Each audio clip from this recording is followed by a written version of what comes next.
Comenzamos el bloque informativo en Extra News.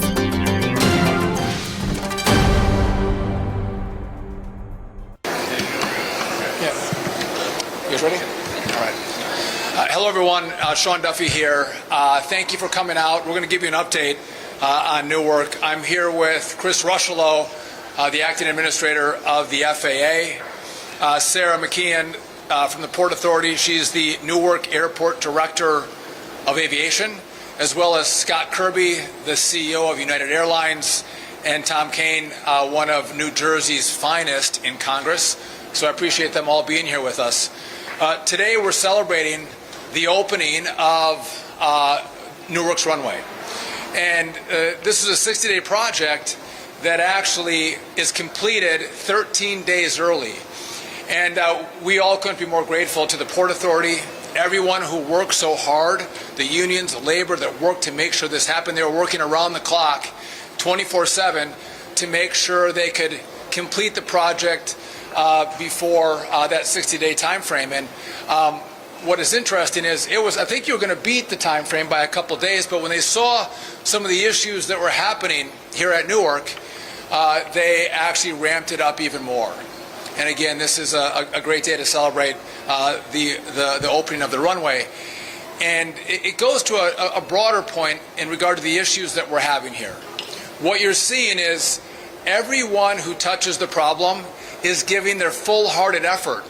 They're leaning into the problem and helping fix the problem. From the Port Authority, again, 13 days early, opening the runway today. But you've also heard we have a telecom problem. And so we had a glitch in the system. The FAA did a remarkable job fixing the glitch in our software. But then Verizon stood up and said, you know what? We are going to make this a priority. We're going to fix the not-so-great line that goes from the Philly Tracon up to N90 here in New York, and they did that in record time, in less than a month's time. Now, that new fiber line's not stood up yet because we're testing it. Right now, it has to be tested. The FAA has some pretty laborious testing procedures, which is, we appreciate that, Chris, thank you. But that process is underway and, again, happening very quickly.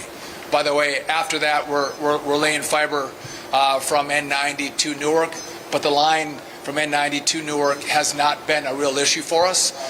So again, everybody who touches the problem stands up and helps fix the problem. In regard to controllers, so that's been a big topic of conversation. You all know that we're 3,000 controllers short across the country right now, and that has been seen probably to the biggest extent at the Philly Tracon, which services the Newark airport. And so just some background numbers. There's 22 controllers at Philly. There's 5 supervisors. 6 of those 22 controllers are on leave right now. So there's only 16 controllers that work the Philly Tracon. However, there are 16 controllers who are training right now for the Philly at the Philly Tracon for this airspace, and most of them are experienced controllers, and so on a rolling basis over the next year, we're going to have more controllers come online into the Philly Tracon. In addition, we just brought in another 6 trainees into the Philly Tracon to also train up. So the problem we're seeing with controllers, it can't be fixed overnight. It takes time to train up on this airspace. But we've addressed the problem by bringing more controllers to train up in the Philly Tracon that, again, controls Newark here. And over the course of the next months, you're going to see improvements in this airport, in this airspace. And again, day one, we have the airport. You're going to see improvements, again, in the telecom, and then you're going to see improvements with the staffing issues with regard to controllers. I'm going to turn it over in a second to the deputy administrator. But I also, again, I fly out, this is my airport, I fly out of Newark, and I think a lot of people were frustrated by the fact that they were booking flights, and because of the issues we were having, their flights were hours delayed and then maybe even canceled.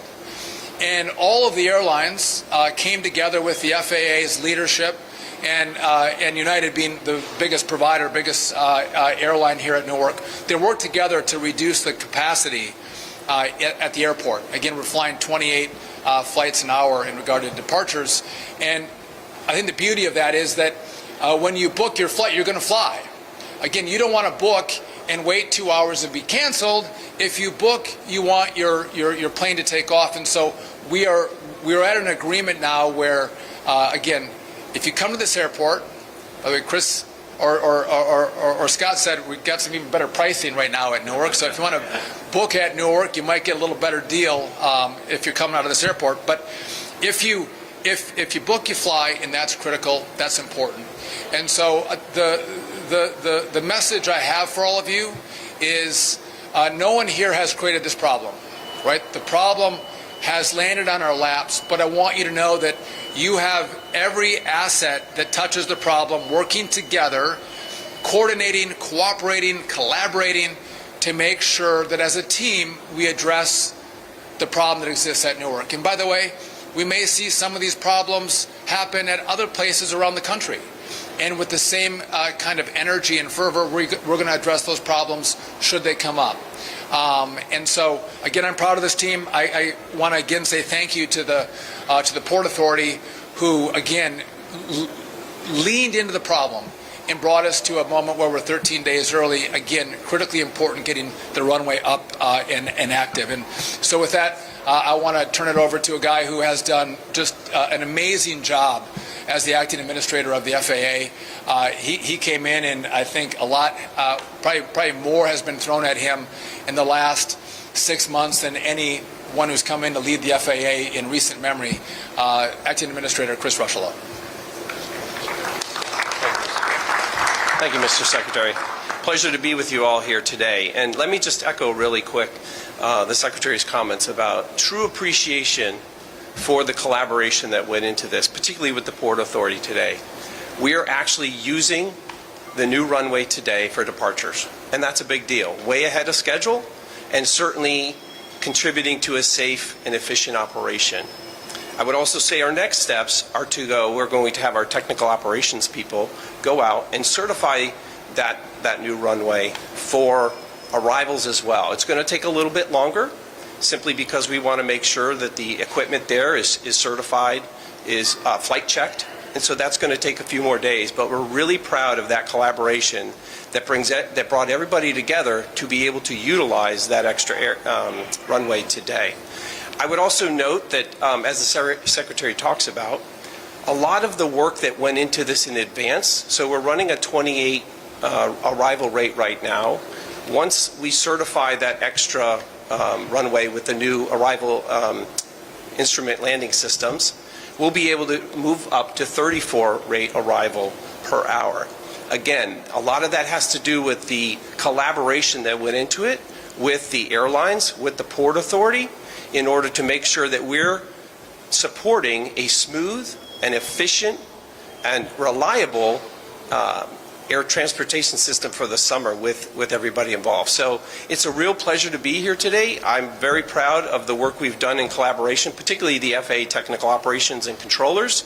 As the Secretary talks about, there's a lot of work to be done, but we're in there every day. They care about the safety of the system. That's job one for us. And so again, none of this comes together as part of our aviation safety ecosystem unless everybody's putting in, particularly with the airlines when we talk about reducing delays and disruptions over the summer. So with that, I will turn it over to Sarah McKeon from the Port Authority.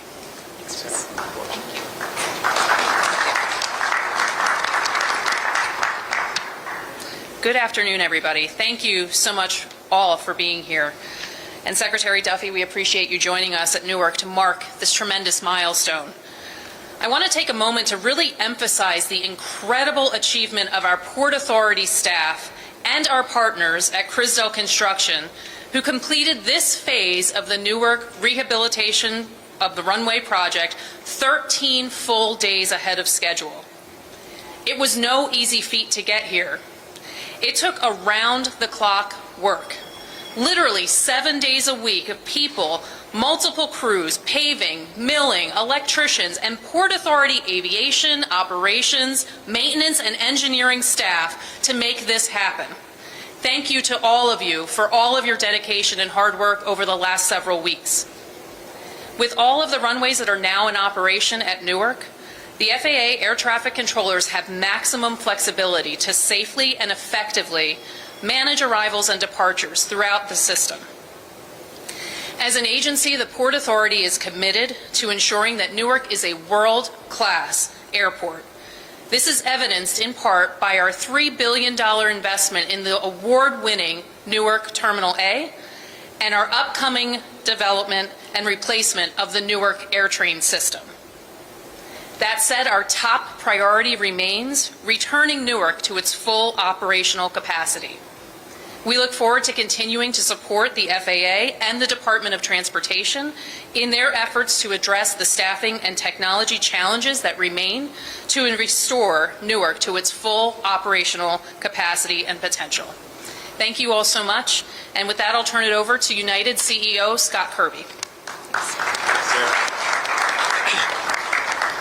Thank you all for joining us today, and thank you, Sarah, for the intro. Thank you to the Port Authority, Sarah, Kevin, wherever you are, for all the work to get the runway back and get it back early to help contribute to this being this airport realizing the potential that it has. But I also want to say a huge thank you to Secretary Duffy, Administrator Rocheleau, and the administration. The level of engagement that you see here today is unprecedented in my career. I've spent a career in aviation, sometimes, often working to try to get the FAA to support and help customers and help our operation. And the level of support and partnership that we've had, the very fact that you're both here with us today is a testament to trying to be partners and try to make the airspace and the airport not only safe but work for customers around the country. And I think this is a seminal moment in the aviation infrastructure history that we're here with them today. So thank you both. I also want to thank all the employees, many of whom I see in the back of United Airlines, for what you always do. I have been through this airport 5 or 6 times in the last few weeks, and it's an inspiration to me when I walk around, because they know what I also know, that not only are they keeping our customers safe in conjunction with the FAA and the air traffic controllers, but they're doing a great job of making this a really reliable airport that our customers can count on. And in fact, for the period of time this year, for the almost 4 months of the year when runway construction wasn't going on, Newark has actually been the most reliable of the 3 New York airports, slightly ahead of both JFK and LaGuardia in terms of on-time performance and lowest cancellation rate. So they really are doing an amazing job taking care of our customers. And I really am excited today, as challenging as the last few weeks have been, and they have been tough, that the future looks brighter for Newark than it ever has in my career. The things that we have been asking for years to make this airport operate reliably for customers are now being done. The administrator talked about the number of flights that we have at the airport, and while we at United would love to schedule more flights, we can only schedule as many as the airport can handle. And so having the infrastructure right, having the staffing right at the TRACON, at the tower, and in the centers, but also having the airport realistically scheduled is the key to letting this be the crown jewel that it really is for not just United Airlines, not just for New Jersey, but really for the entire country. Because Newark, the United Airlines hub here, actually is the largest single airline international gateway, particularly to Europe, of anywhere in the country. It really is a crown jewel of Americans visiting and seeing the world, and for people from around the world to come experience this country. So a huge thank you to everyone. We are glad to put this in the rearview mirror, and as I told you, customers can not only book with confidence. We did get well behind on bookings because of the perception issues around Newark recently, and so that means more seats are available, which means that fares are better than they're probably going to ever be in the years to come. So now's the time to book your vacation. If you want to go to Europe or you want to head across the country, now's the time because you're going to have not just a good value, you're going to have great people of United taking care of you, but you're also going to have an airport that is likely to be the most reliable of any of the New York airports, just like it was before the runway construction for the remainder of summer. So thank you all for joining us. And with that, I'll turn it over to a congressman from this great state, which is a crown jewel for us and for the country, Congressman Tom Kean. Thank you. Thank you. Thank you. Thank you. It's good. It's great to be with you here with the Secretary, here with the leadership of the wonderful organizations. If New Jersey, the region, and the United States are going to be successful, Newark Airport has to be open. It's that simple. And this great partnership that came in 13 days early is going to be a real benefit and a real focus for other airports to follow their lead. The Port Authority did a phenomenal job. The FAA, DOT did extraordinary jobs. That partnership, as well as with the private sector, with Verizon, as well as with United, making sure that the communication was key. Infrastructure has to work. The timing has to be predictable, and together we can make sure that safety is paramount, but we can make sure this stays open and make sure we have the funding from the federal level as well. Thank you.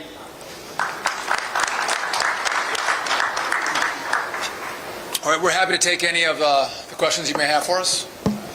Yes?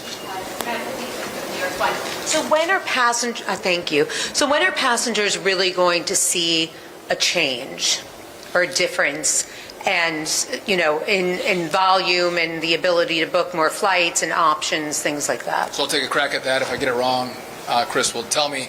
So we're at 28 flights an hour right now. Once the runway gets certified, we're going to increase that to 34 flights an hour. So you're going to start to see that, and that's going to be the 9th or 10th. We think it's going to be certified, so a little over a week. And so then when you'll have more capacity coming out of this airport, and we're going to hold that then for the summer. We're not going to reevaluate the number of flights per hour until we get to October. Yeah. I'll just add that from a customer perspective, what's selling right now is that 34 flight. So if you book, you can have confidence that the selling schedules are equal to the 34 that the Secretary said, so you can book with confidence. Yes. Hi, Katie Corrado from Pix 11. So you had to, particularly United, cancel flights voluntarily, and that is with one runway down. So now that you've added this runway back, can you start adding flights back? Is that in the foreseeable future? They are. So the schedule is now built starting June 15th at 34. It's 28 until then, but the airport's going to easily be able to handle the 28 because the runway's back early.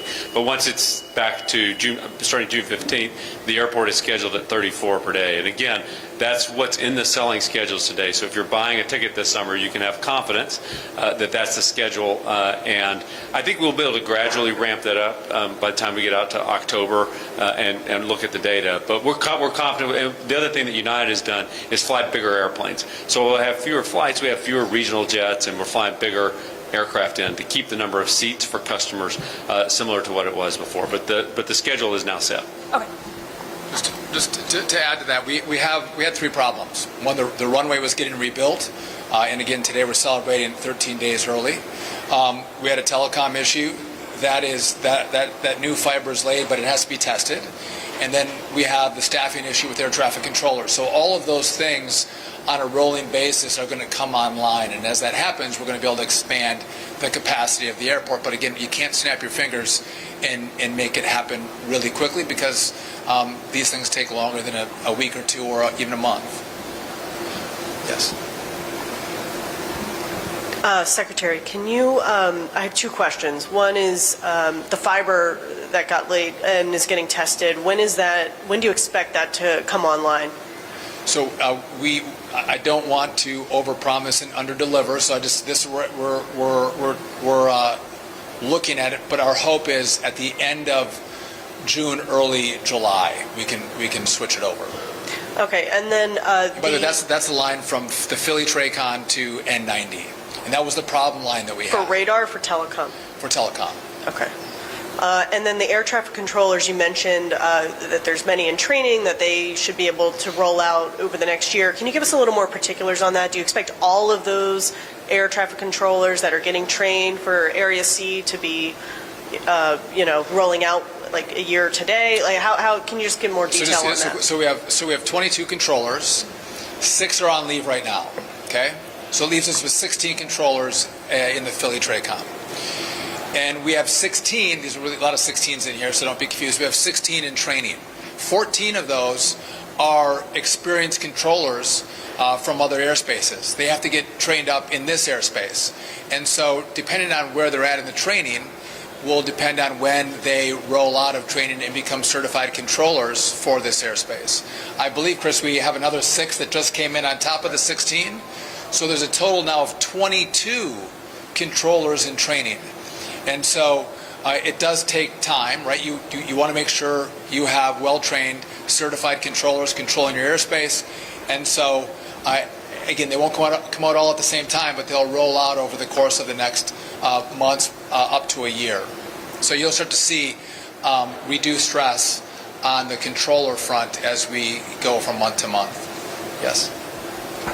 Hi, Tim McNicholas with CBS News New York. A few weeks ago, the FAA announced that they were installing runway incursion devices at 70 airports across the country, but not any airports in New York or New Jersey. Why not install those devices here? So part of our analysis when we roll out this type of equipment, the safety equipment, is looking through where we're seeing evidence of increased risk.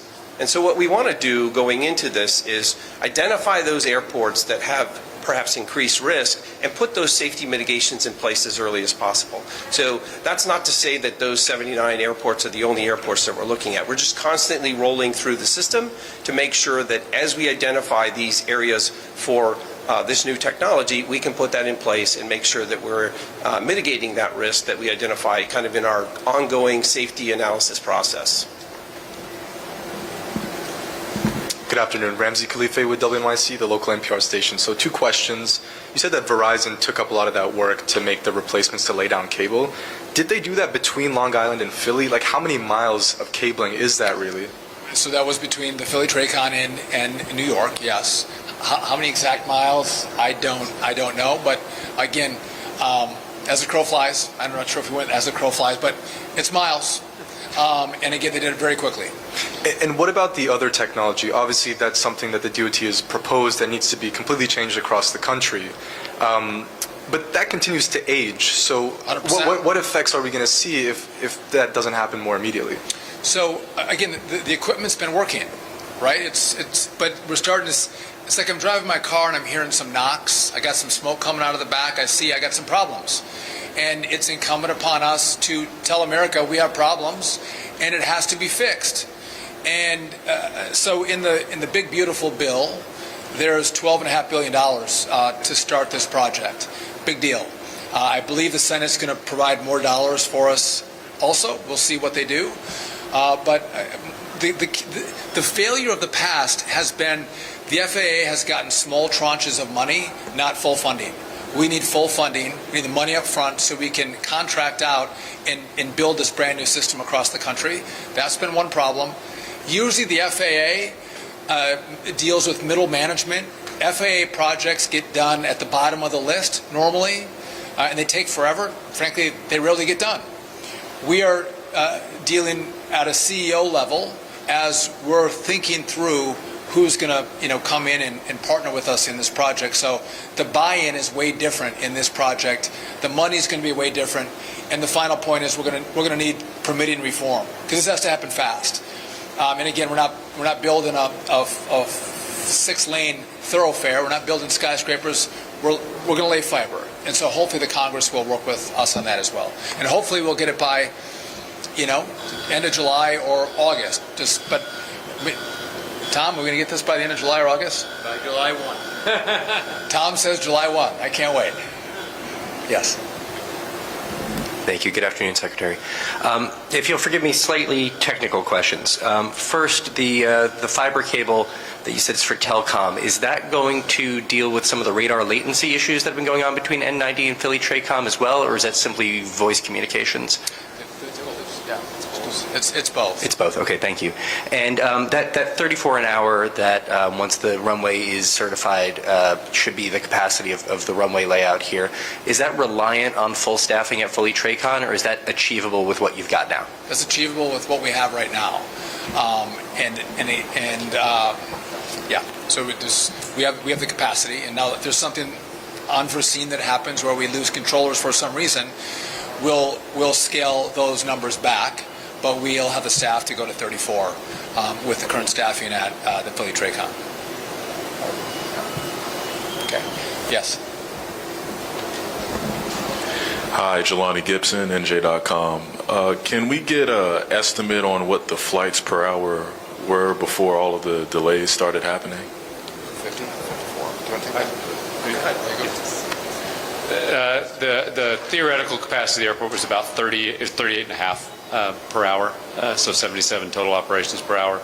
And sometimes the day, though, it was scheduled at 80 plus. That's historically actually been the challenge at Newark, is that the theoretical maximum was 38.5 per hour, and it was scheduled over that. It would just cause delays that would bleed through the day. And so that's why this is such a seminal and really turning point for not just the near term but the long term of Newark, is because once you philosophically start matching the number of flights to be equal to the capacity of the airport, it allows the airport to run reliably, as far into the future as you can look. So this is a really big day.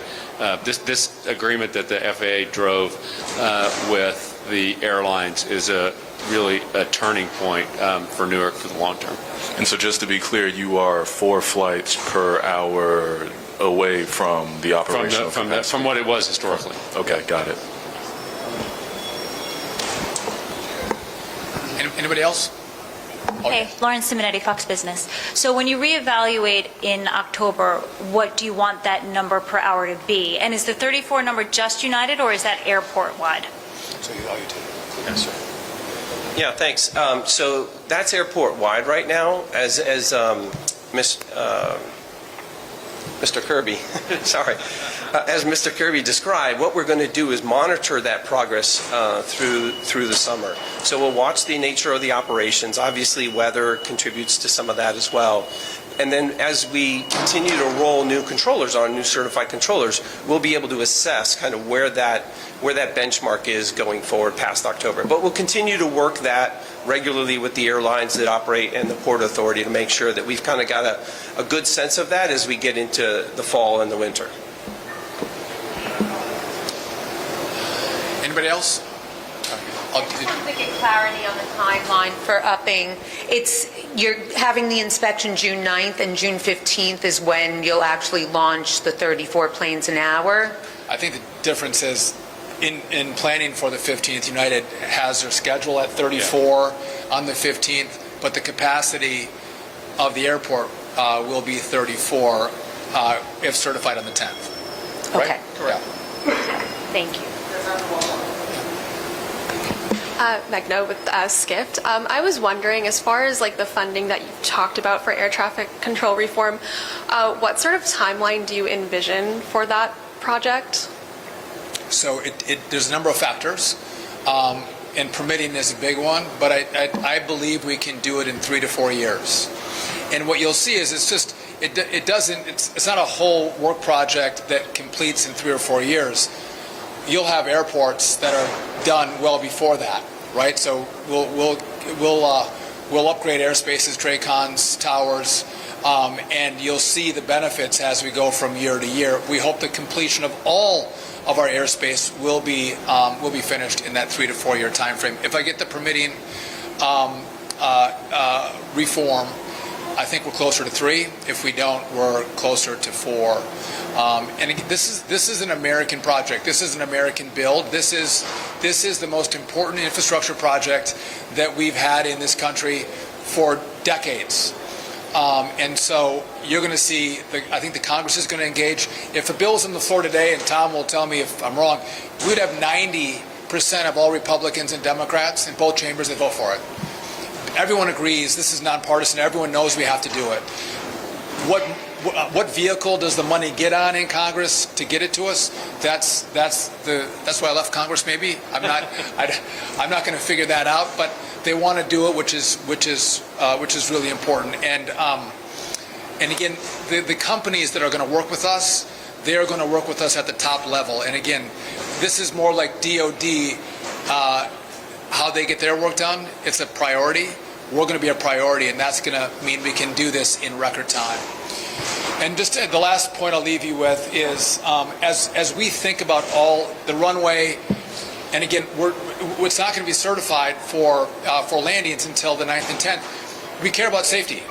We want you to get to where you're going. And again, we might slow down flights. We might take time to certify a runway. We want to take time to certify air traffic controllers in the Philly TRACON. We don't want to rush anything. It's doing it the right way is what's key, so you feel that the system is safe, and we know the system is safe. And so again, we don't, Scott does not like flights delayed.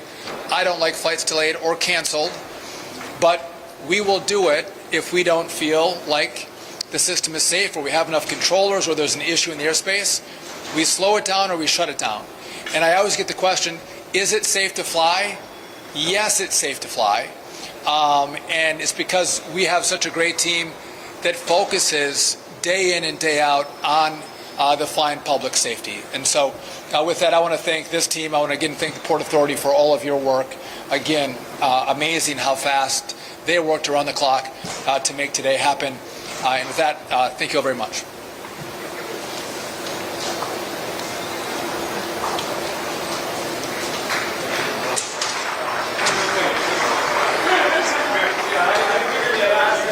Larry, we got to catch the bus.